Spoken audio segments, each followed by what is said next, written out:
when me and you went through, we went to therapy and we went to the gym as an outlet. Mm-hmm. Did you ever try going to a gym? Yeah, I did. Oh, just checking. You want to see my tricep? No. See what I'm saying? This is gonna hurt. It's time for the Suffering Podcast. You know, Exacerbating. making it bigger. Right. No, I got that. Okay. They're You know exacerbating. my vocabulary. Your vocabulary Has expanded. Just don't even play it used to be a 1-page dictionary. Now it's a 5-page dictionary with an appendix. Exacerbated in the dictionary comes right after this and Do you that. know it's like these words are all over my house with sticky notes.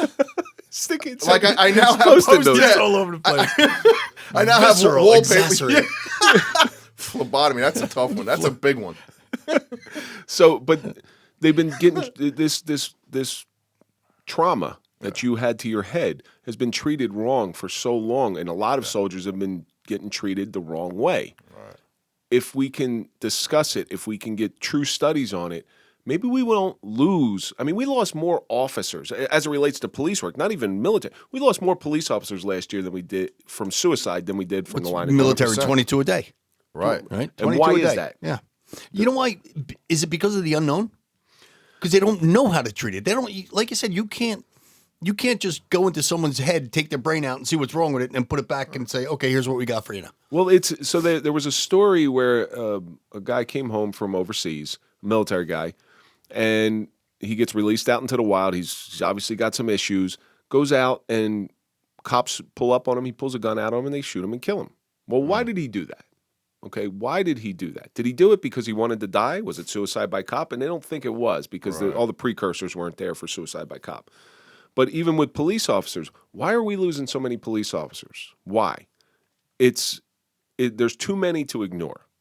Right. It's not like they have financial. Artie Dell from 1013 Survivors always talks about Alex Vasquez. He had 3 beautiful kids. He had a beautiful wife. He had a great job. So why did he kill himself? Okay, what's the? And hey, listen, if we can stop 1, if we can stop 5, if we can stop 10. That's what we want to do. Yeah, I mean, I agree, and everybody's different. Everybody handles things differently. You know, I don't know what he was thinking, or you know what I mean. I don't know. I only know what happened to me, and you know, it could have went. Did it ever get to that point where you almost just couldn't take it? 100%. Now your mindset. This was in the beginning when before like even the entire hurricane, came. Pre-diagnosis. Right. You know, it's you get into a deep dark place. You know, it's the depression. I just, like I said, I think my children saved my life. You know, and that day, I looked at my children, and to this day. So what would you do? You know, if you knew, you would, to get to me, use your kids, and that's what's being done. But I'm to a point where I'm believe it, I'm so much better, it's amazing. I don't even have those impulses, like it'll cross my mind, like, oh man, like, and I'd laugh about it now. Like, hey, maybe I should send a Minnie Mouse, like, I'll joke with myself. So I've made it to that point. Like, honestly, you can do whatever you want to do to me. I'm really desensitized to this bullshit. Like, I don't know what their objective is or whatever it is, I just know I reach out for help. I'm not afraid of it. I think everybody needs it, and I will go to, the next level if she does come on the show. I'll go to Boston, because yes, but they're going to try to take your brain while you're still alive. They're like, hey, we need this one. How much? 3,000. You never know. I can solve a lot of mysteries. Yeah, no kidding. But if I can come back and help others, which you guys do all the time, and even this spot, it's, I would love that more. I would love to, for my children, like this is what it's about. So what's changed? So talk to me about, how long ago was it at its worst? Let's start there. 2017. 2017 was at its worst. Yeah. So if you look at your decision making, let's give a scenario right now how you were to react in 2017 versus 2023. 2017, you would come on my path, you're going. you're going down. Like I didn't, you know, and the crazy thing at work, just the opposite. I couldn't understand. You know, maybe it was because it was quasi-military. I don't know. Like I never had outbursts. Or was work a safe place for you again? It was. Like I should have been my thought process. I should have been, you know, because work beating the shit out of people. Work gives you purpose too. Right. Work gives you purpose. You have something to do, and that was my hardest thing. Is when you're in work, you know you have something to do, and it's still till today. If you have nothing to do all day, now the brain starts going. That's when you're going to get in trouble. Right. You know, if like I work for the school district now, if I know there's a day off the next day, I'm like, oh Christ. You know, right. Because a night of mine's Devil Playground, and that's when you start thinking and overthinking things and all that. That's when I just fill my life up with other bullshit. No, I don't honestly. I think it's just lack of knowledge, you know, and acceptance, you know, and really understanding like shit. We're a little fucked up. Well, that's the whole thing with mental health because it's we're really a little crazy. You know, in a sense, You can't fix a car until you figure out what's broken. Right. Yeah, exactly. And if the car's not running, you're just not going to change the tire. Right. And I've taken, you know, you have to get help. Well, so that the get the right help because some people just stab in the dark. Right. You know, okay, let's try this. Let's try this. Let's try this. Kevin and I have had the wrong help. Correct. Which that guy's still treating officers, by the way. Is he really? I just found out the other day. I heard they took him off. I mean, like, you know, it's Wanna definitely. stop by and see him one day? Our mutual friend, our mutual doctor friend, told me that he's still treating people. You want to go pay him a visit one day? Yeah, I ended up throwing him out the window. Like at that time, so we were at a therapist. Mike and I we went to this. It was a workers' comp therapist, and this guy was so inflammatory. He's lucky. He first thing he did was put a MMPI in front of me. I was like, "You're going to give me another one of these?" I was like, "What are you doing? I just went through a traumatic incident, and you're going to give me an MMPI, a 550 question test, Scantron." I said, "No." They said, "You take that and shove it right up your ass." Oh, I don't understand why you're being so combative. Really? You don't understand why I'm being so combative? Because I'm coming to you for help, and you're giving me a test. Like, come on. It's, you know, That happened to me up in Oakland. Yeah. Yeah. Oh, there's another one. He gave me the. Yeah, I was up there. I had to He take gave me the Rorschach test. I had the Rorschach. I had the Wonderlic test. I had the It was like a MMPI, 700-800. I had the MMPI, and then I had the fitness for duty. So did you ever have a Two Yeah, weeks. I had the fitness for duty. 2 weeks after my incident. Did you ever have a Rorschach? The ink blot? Kevin, I think they put me through so many So tests. So it's funny. Hurricane almost came out in that place too. Rorschach right here. Wait, was it the red test or the yellow? So did you ever see? I actually got gig for this, and it was up in Oakland. I got gig for this because he's giving me the Rorschach test. I came off of midnight, and I had to take this test, so I was a little loopy anyway because I hadn't slept. Do you ever see Armageddon? And they're giving him the Rorschach test, and Steve Buscemi's taking it, and he goes, "I see a blonde with big tits. I see a brunette with big tits. I see you with big tits." Yeah. So I start thinking about that, and I laughed. I start laughing, and sure enough, he marked me off for it. Yeah, and then the head guy there, and I won't say his name. He gives me his book that he wrote as a method to try to heal myself.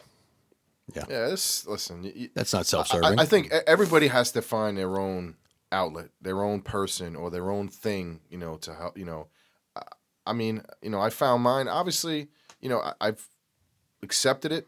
Yes, you know, have my kids back. You know, we have a great relationship, and obviously, it's used you know, the war and your behavior. Okay, You're not an excuse guy. I get it. So, you know, I want to say, listen. Hey guys, I'm sorry. In the 5th grade, I got detention for the first time. Like, why don't you go bring that back up? Like, come on.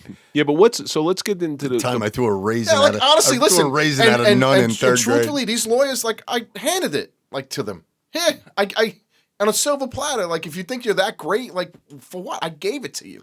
So aside from your appearance a long time ago on the Suffering Podcast, what has been the most beneficial thing to the healing of your broken brain? Therapy. Therapy. You know, Talking it out? You know, that's the Yeah, only I thing. mean, That's the and- only thing and- that's worked for me. Like that, if I were to Yeah. give you the thing that's worked 100% for me is talking. Acceptance, like just owning up. You know what I mean? If It was like when you came out of the closet. We all accepted you. We all See, accepted. Kev, both, the difference why between can't the I? three of We us. gotta have a whole series. I'm about to get serious. I'm about to get deep. We did this already. When me and you went through it, we went to therapy and we went to the gym as an outlet. Mm-hmm. Did you ever try going to a gym? Yeah, I did. Oh, just checking. You Want to see my tricep? No. See what I'm saying? Can't get past the See, third like- chin. Come on, there he goes again with the. Listen, you can't replace. Look at you. You're stuck with that. I could lose that. You're stuck with that thing going right there. The whole thing. Oh God, I love it when Mike's in here. Yeah, he said it's the same. It's like repetitive, like the lawyers. Your behavior, like come on. You got to get some new material. We're trying to poke the bear a little bit. No, it's gone. It's like a little But how? teddy bear. But how is your decision making process changed? Is it just that little buffer? You got that little buffer back? Because I know you did, still. I did. I know The you speed still have the bump. impulses. Got the speed bump back. Yeah. No, yeah. I mean, you do. Like, listen. Basically, taught. Where just let it go. Don't. I used to sit in my house. When I obviously let it the day- fester. Listen. All night, 2, 3 in the morning, looking at emails, DePalma versus DePalma, DePalma versus DePalma, and you're not realizing that you suffer from this, whatever it is. Like, I just So your like, lack of focus Right. actually hyper focused you on right. on the Now wrong things. I'm like more and more because now I know I'm never going to do stuff like that again because the two most important things are at risk. Mm-hmm. You understand? Absolutely. So it's But that changes that right there shows me the change in your thought process. right. I mean, listen, it's a drastic change. Not that I'm saying, listen, I don't suffer from it anymore. Of course I do. But my actions are not going to be the same because of But in 2017, were your kids at the forefront of every decision you made? they were, but they weren't. I didn't. I knew anything I ever done wasn't around them, but on the outskirts, I did. Yeah, So- but your kids aren't with you. What- What I'm trying to say is your kids aren't with you 24/7 now. No. They're not with you. But I do know the decisions that you make now on the periphery, like you said, I have a feeling they're in your mind now. every day. Okay, so I'm never. you see how that decision making has changed? Right, and that was another thing where Anastasia Patel. Try not she's to my do thing. this when you're talking about your brain. No, well, that's the way I was. No, but it's just a crank that makes it's repetitive. Hold on, wait. Don't let me my train of thought. Come on. Taught. All right. So, it's always, hey, the overall goal, the end game, my kids, the end game. And that's in my head. But that was different in 2017 where you'd see your kids and your kids were important to you. Right, I'm not right, saying right. they were, but then you'd go out and destroy yourself. Right. Right now, you don't go out and destroy Because I yourself. knew, listen, so it's just, when they leave now, I'm drained. I can't protect. I can't hug. I can't love. You know what I mean? So, and then in the interim, every Monday, DePalma versus DePalma. You need to pay this, or DePalma versus DePalma. You need to do this, or it's. So I've accepted that. I've accepted the fact that this is the way my life is. I'm not going to let it change or let it stop me from. Destroy you. Right. You're not going to let it destroy you. I'm not. Like, listen, I'm going to have a good weekend this weekend. I don't, whatever it is. Because I know my kids Thursday, Tuesday, and hopefully, which it's going to happen unless I'm sure something will pop up. There's going to be more custody time and everything get back to normal. Listen, my actions, whatever, it has nothing to do with my children. Has nothing to do with my love for my children. It has nothing to do with my relationship with my children. It has nothing to do with it. I just think your decision-making process is much more solidified and sound Right. now as opposed to 6 years ago. Right. But don't get me wrong, like I'll protect. I'll protect my kids and friends or loved ones in my life like no other would. Do you think the difference in 2017 was alcohol and medications too? When I came home, it was you can see that it progressed. My post-traumatic stress disorder, that was diagnosed. I mean, it just everything fell into place. Like it was there. It was if you wanted to come out It would come out. You know what I mean? It's the truth. And I'm not trying to say, hey, and it's sad because there's so many other people, not just veterans, or cops or all these people, UFC fighters, anybody who takes these blows. It's now you realize, oh shit. Yeah. And now with those conversations I had with her, I'm like, wow, this is real. And I'll never let anything come between me and my kids again. Well, it's not. You just got to surround yourself with the right people. Right. It affected. And you're doing that by coming in here. You're right. around No, the right people. listen, because I feel we talk like it's right. You have to have that support. And like I said, imagine people that don't have this. So for those people out there who don't understand traumatic brain injury or living with somebody with a traumatic brain injury, those are the people that need to be educated more so than the people with the injury itself. And you got to have somebody that's there. The person I'm with now, it's just, listen, she's probably got traumatic brain injury because of me. She got post-traumatic injury. Yeah, she got post-traumatic Mike disorder. She's got everything. So that's somebody It's post-traumatic stress DePalma. Right, and we battle, whatever it is, and it's, and obviously what I'm going through, with I'm going through, it affects that, so it's a whole big picture, but something now and even then, it never took me to that next level where, physical, you know what I mean? It's something inside of me just said, hey, it's an eye opener. It just recently, I got hit in the head with a excavator, like the side of it, right? And I was like, oh shit, I got. Did you damage the excavator? No, and I actually. The ambulance came and took the excavator away. The thing, it went up like this, but I texted my therapist. I said, I'm so used to it. I don't even know when I have it anymore. I'm serious. I'm like, hey, I think I got a concussion. So she's like, well, how do you know? I said, well, I got massive headaches 3 days and I was dizzy. So I know now, but I didn't know. You know what I mean? At first, I think, I don't know how that works, and it's something I want to learn about. Like, how many more blows can you take? Well, Kev, think about it. When we were growing up playing football, you never had concussions. You had your bell rung. They gave you smelling salts and put you back in the game. No, I never once. Smelling salts. Yeah.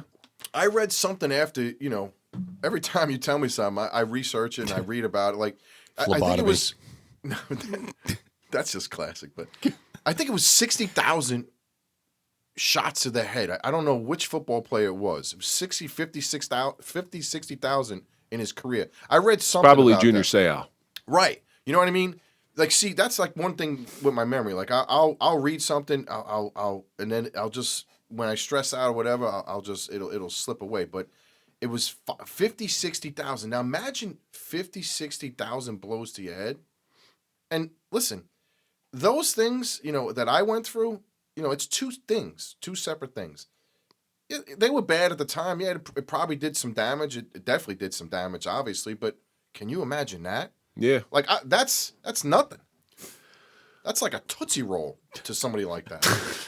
It's a fucking odd analogy. Well, Tootsie Roll. there you go. Yeah, here you go. It makes sense to me. This explains a lot. Do not use this brain or the Tootsie Roll. So if Dr. Frankenstein approaches you in the morgue, Frankenstein approaches you in the morgue. You know what? The Tootsie Roll, see, I had Snickers today, so it was a comparison. Snickers. The Tootsie Roll to the Snickers. Mike, we are coming to the end, and we always end the show with the same question. You have this abnormal brain, this TBI. You don't have to say that. And you don't have to tell everybody. And a dirt chin. So, See what I'm saying? You got a third head. so Abby, what do you think the suffering of a traumatic brain injury has taught you? Help. You need help. You need constant help. You need support. You need therapy. And one thing that we're doing right now is it's therapeutic. comedy. It's a group therapy. It's a group therapy I've session. made a lot of things comical. Where I Yes, you have. right. No. Seriously, I smile about things. Nothing I could do. Well, this show has been nothing but a big giant group therapy session. Yeah, for us, without a doubt. Every week, week in, week out. Right, and I commend you. I come on here, I'm more and more comfortable. Obviously, we talk on a daily basis. It's help, and you have to accept. You have to really realize, like, oh shit, I was diagnosed with something like this, so I guess I haven't. You know what I mean? I realize now, like, shit, all the things I've done, 100%. Well, none. You were saying, therapy and all that. One of the things that gets me through is just like a deep breath, right? Now that's that speed bump theory. Take a deep breath before you react. Yeah. Don't like Kevin said before, impulsive. If you have TBI or PTS and you act off of impulse, not going to be good. Well, you realize that none of us are as strong as all of us, which was a quote from my college football days when we lost one of our coaches. And so we had a gentleman in here, a guy named Mark Vesper, who used to be my boss a long, long time ago before I was a cop. And he taught me the Vesperian pause, which I lost for a long time. And all it is when you have a decision to make, instead of spouting off, just deep breath. I Right? know. So deep breaths and maybe some time at the Grand Saloon. That's where we got to go. 940 Van Houten Avenue. I would Absolutely. like that, We're trying to get some Spam on the menu. Actually, if they want a hurricane. No, Grand Saloon's great, man. Great food, great atmosphere, Yeah. great people, and you never know who you're going to meet in there. Because Mike and I were sitting there one day. We're talking to a retired cop who used to be a Baltimore cop who knows a guy who runs a radio show that Mike and I have both been on. Jay Wiley. Yeah, Jay Wiley. cool. Yeah, it's just, and we get on the phone to him and like, hey, how you doing? He's got his phone number, and so that's the type of atmosphere Grand Saloon is, and they're very supportive of police and vets as well. Nick does a wonderful job with that. Mike, I can't thank you enough for coming in. Always, you're always there for us. It really is. I mean, we like to break. No, listen, I'm going to be nice. See the peanut gallery's going again. We like to break his balls, but he's come a long way since the first time he's been on the show. He's come I a was Without long doubt. way. Oh my god. You've really come a long way. I wasn't really happy. Wasn't in a good place. Just, and I watch these episodes and you guys listen. And sometimes I don't feel worthy about telling my story.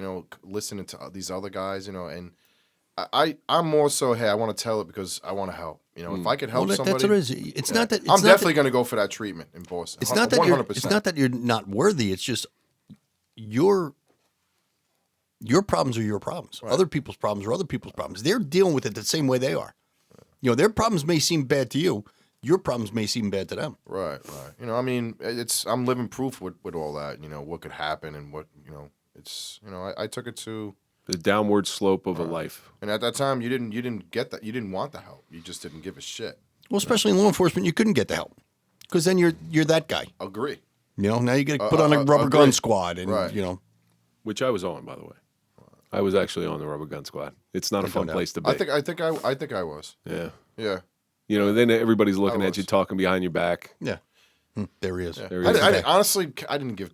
I still don't give a shit. Well, I know people from my academy class that like, I got back to me like, yeah, we heard you were on the rubber gun squad. I'm like, okay, all right. Yeah. So that's going to do it for this episode. I appreciate it, Mike.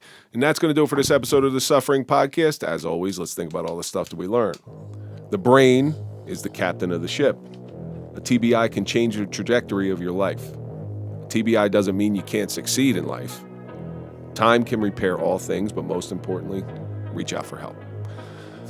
Don't forget to visit popple.com for a nice digital business card. Put in the code TSP20 for a nice 20% discount. Follow us on all social medias, TikTok, Facebook, LinkedIn, Instagram. Follow Mike at Mike_Failace. Follow me at Real Kevin Donaldson. And, of course, follow the Suffering Podcast. And don't forget, you can always listen before you watch. All of our audio episodes come out in full on Sundays. And that's going to do it for this episode. We'll see you on the next one.